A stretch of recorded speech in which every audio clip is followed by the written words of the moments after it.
My apologies if you are just tuning in for section 9.2. We had a little snafu in class today, so what I'm going to do is I'm going to just guide us kind of through what we did, although all of the writing is already on the screens and everything that you're going to see.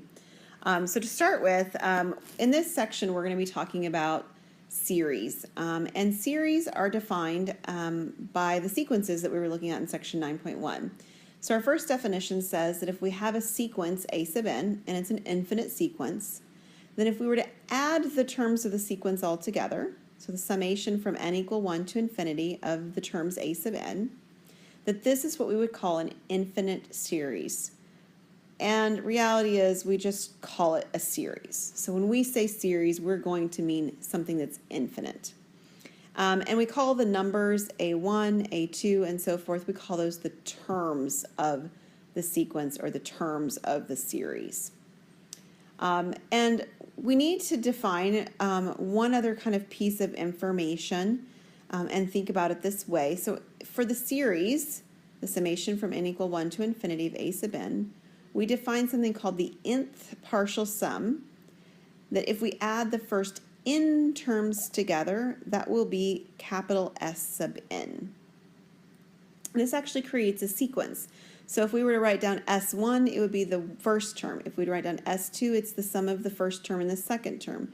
If we write down S3, it means the sum of the first, second, and third term. You get the idea. So if we consider those summations, they also create a sequence. And if that sequence of summations converges, then we would say that the series n equal 1 to infinity of a sub n also converges and it equals this same value s. If the partial sums sequence diverges, that's that s sub n diverges, then the series summation n equal 1 to infinity a sub n will also diverge. We call the limit s the sum of the series.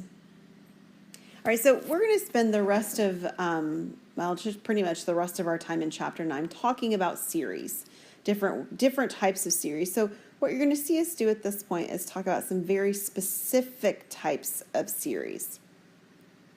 The first type we're going to talk about is called a geometric series. So a geometric series has the form summation from n equal 1 to infinity of a times r to the n. So if we were to expand this series and write out a few of the terms, we would find that they are a, ar, ar squared, ar cubed, and of course we're talking about the summation, so we're adding all of these together. We call r the ratio, and clearly r cannot be 0 for this to make sense, so r is not equal to 0. Now that is the only restriction on r, so r could be positive, r could be negative, r can be a whole number, an integer, a fraction, a decimal.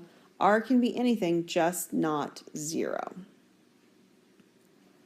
Now the cool thing is if you do have a geometric series with this ratio r, that we can actually determine just by kind of looking at it whether or not it converges. In particular, if the r value, regardless of the sign, so ignore the sign, but if the r value is bigger than 1 or equal to 1, it will diverge. But if the r value is between 0 and 1, again, it could be negative, but we're talking about the absolute value, but the values, the numerical value of it is between 0 and 1, then the series will converge. Not only will it converge, but it will actually converge to the value of a over 1 minus r. Now I know that doesn't seem like a big deal, but the reality is that it's quite difficult to determine when series converge. And oftentimes it's completely impossible to even figure out what they converge to if they do. So on this one, specifically a geometric series, we do have a way of deciding if it converges. And even better is we have a way of determining what it converges to if it does converge. Now it's important to realize that you kind of need to make sure that it really fits the category of converging before you actually plug the a and the r in. No matter whether it converges or doesn't converge, there's going to be an a and an r. But plugging the values into the a and the r does not make it the sum. It still has to converge before that actually is contextually something that makes any sense. So let's do an example of a geometric series. So you see here we've got one. Oh, one thing to notice, I'm sorry I didn't make mention of it before. Notice that the geometric series actually starts at n equal to 0, whereas when we were defining this above, it starts at n equal to 1. It's not a big deal. It's just something to be noticing because of what we're going to be doing. This expression right here for finding the summation, right? What is the summation? Hinges upon the a value coming from the n equals 0 term as opposed to the n equal 1 term. So we'll see that actually come into play a little bit on an example later on. For the meantime, we have a series. Our series is the summation from k equals 0 to infinity of 1/2 times negative 1/3 to the n, excuse me. Now, it does not say that we need to decide if it converges or diverges. It just tells us to find the sum. So inherent in the question is the fact that a sum exists and that the sequence converges. But just for the sake of having checked it, because sometimes you'll have to check it, notice down here at the bottom, the r value, which is the value raised to the power n, is negative 1/3. And negative 1/3 does in fact lie between 0 and 1 when you take its absolute value. So because of that, this sequence would converge. And if you think about it, that we should be able to answer pretty quickly, when then would the sequence diverge? Well, it'll diverge precisely when the number that's circled in blue right there is a number that's bigger than 1. So like negative 3. Or bigger, that would be like the absolute value. Or positive 3. Again, the sign doesn't matter, but the value itself has to be bigger than 1. So since this actually converges, we can use the a over 1 minus r equation, formula, whatever, to find the summation, the summation's value. So the a value is 1/2, and the r value is negative 1/3. So we have 1/2 over 1 minus negative 1/3, which would be plus, so 1/2 over 1 plus 1/3. 1 plus 1/3 is 4/3. And then if I do, instead of division, I do multiplication by the reciprocal, I have 1/2 times 3/4 to give me 3/8.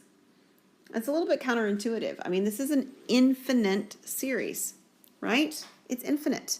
This series keeps adding and adding and adding. And what this actually says that is, if you have a geometric series, while you're infinitely always adding, it still is approaching a finite quantity. In essence, you're adding so very little toward the end that it never exceeds a specific value, in this case 3/8. And there's a proof, I believe, in your textbook that actually justifies why this formula actually works. So if you'd like to take a look at that, I would encourage you to do so. I'm going to approach another type of series. We're going to look at a telescoping or collapsing series. And this series is a type of series where partial sums are used and terms cancel out. So that's kind of a twofold description, and we'll start with the partial sums part. And we're going to do this by way of me showing you an example. So this is an example. So our example is going to be the summation from k equal 1 to infinity of 1 over k times k plus 1. And if you'll remember, when we're looking at this particular type of problem, and we're looking at doing partial sums, what partial sums do is they separate the k and the k plus 1 into two fractions. Now, if the denominators are linear, and these are, right, it's like saying x or x plus 1, then the numerators are just going to be a constant, and a and b can represent those constant values. If for some reason in the denominator it was something that was quadratic, like instead of it being x plus 1 or k plus 1, it actually said k squared plus 1, what would I do? Well, if it said k squared plus 1, you'd have to put a linear term above it. So if you had a denominator that said k squared plus 1, then the numerator has to be linear, so it would be ax plus b. And if you're struggling with the partial fraction stuff, I would encourage you to look back at chapter 8, because it is something that was brought up maybe for the first time ever for you in Calc 2. All right, so the next thing we're going to do once we've separated to have a over k plus b over k plus 1 is we're actually going to try and combine them back into a single fraction so we can compare it to the fraction that we started with.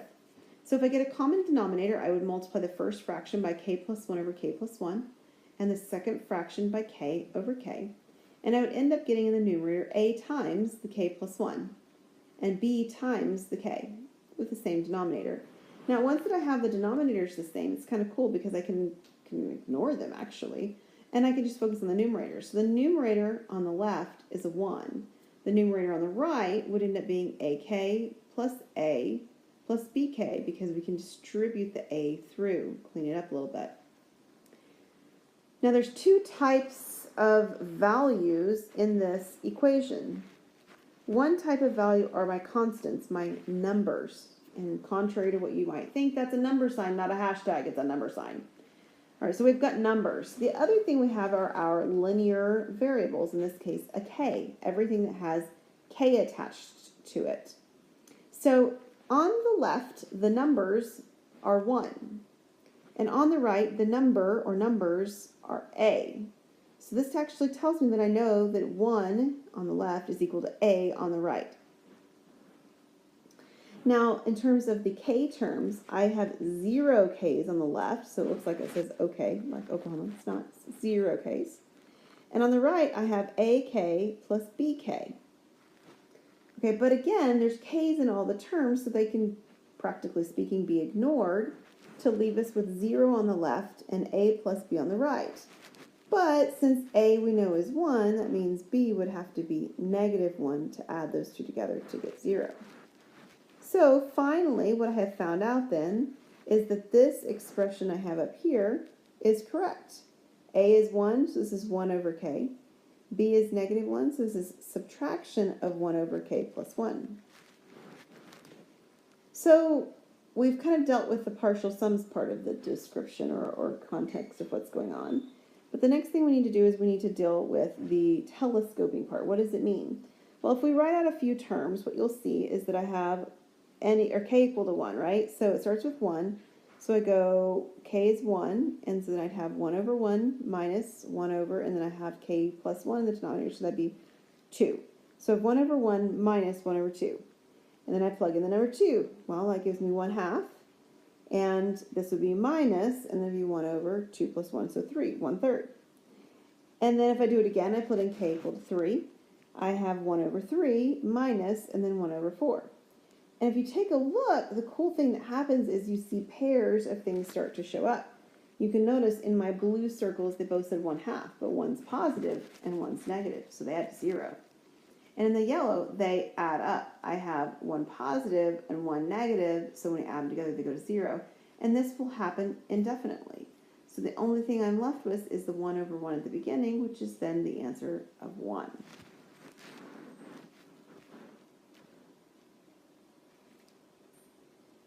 All right, I want to show you an interesting application of a geometric series. So what we're going to do with this example is we're going to write the decimals of geometric series.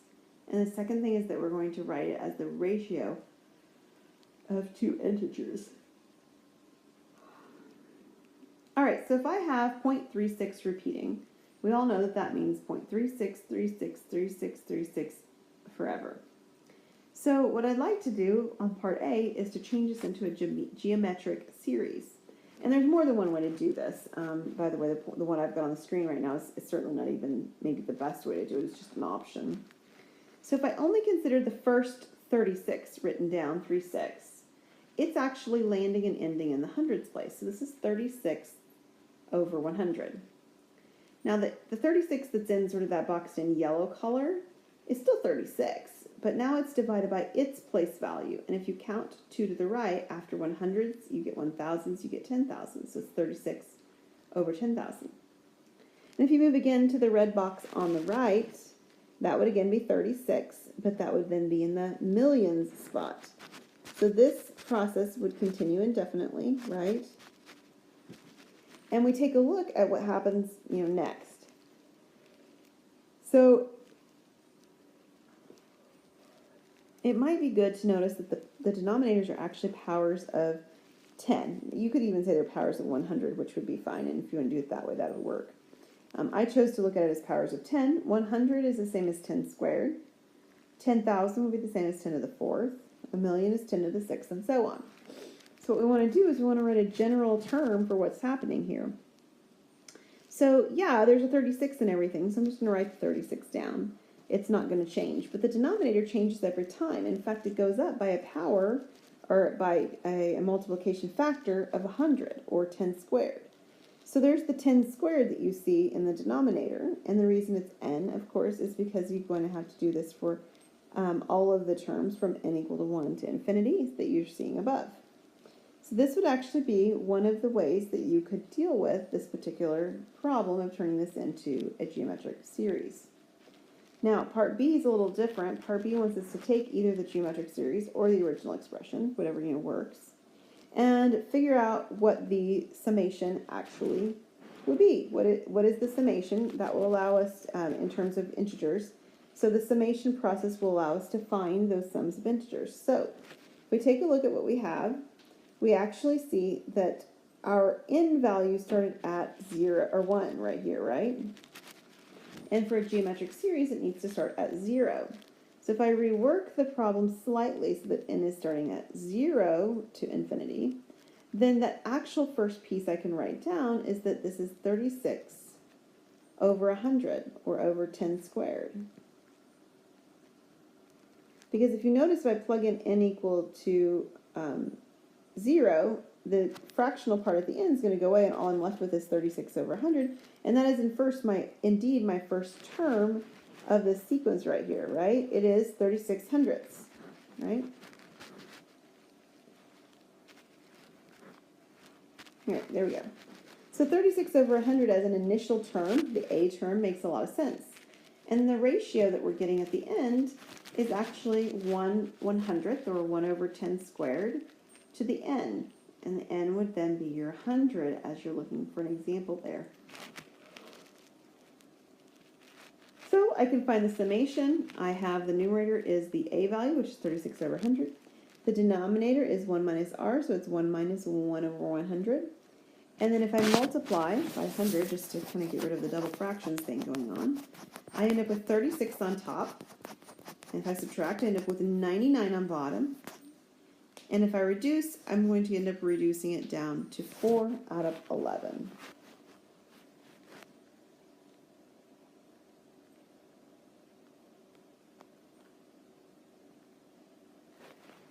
Okay, so let's see now if I have any more problems that I did in the class. We did talk about the properties here. So this is our last slide for today. Theorem 9.7, properties of infinite series. So we're going to take two series that we are going to say are convergent to talk about what happens. We have a summation of a sub n and a summation of b sub n. They converge. In particular, the summation of a sub n converges to a, b sub n converges to b, and the a and the b plus just a constant multiplier, a random constant multiplier, are all real numbers. Okay? So it kind of looks like on part number 1 here that I've written the word I can or something like that. This is can. It's not what it's really supposed to look like. But what it is supposed to talk about is that if you take the summation of c times a sub n, it's the same thing as taking the c and putting it as a multiplication factor later of whatever you did for the summation of a. That was what we called capital A. So this is actually becoming CA. And then if I have two sequences added together, then the summation is going to simply be the summation of the two individual convergent series values, a plus b. All right, so we're going to do an example at least anyway, regarding that. But I wanted you to go ahead and have the homework assignment, because at some point we're going to hit 2 homework assignments in one day. I'm just sure of it. We're just a little behind now to make that happen and to get back fully on track. But for the sake of what we've got going on here, this is going to be on page 601. We've got a whole list here of number problems. Part of the reason why it's such a lengthy list is because there's not really any online homework much to speak of out there for these things. So yes, there's an assignment out on online, but it's like 4 problems or something like that. It's not very many, 4, maybe 6. The rest of the problems will be written and turned in as homework. All right, so we will finish this lesson next time on Friday.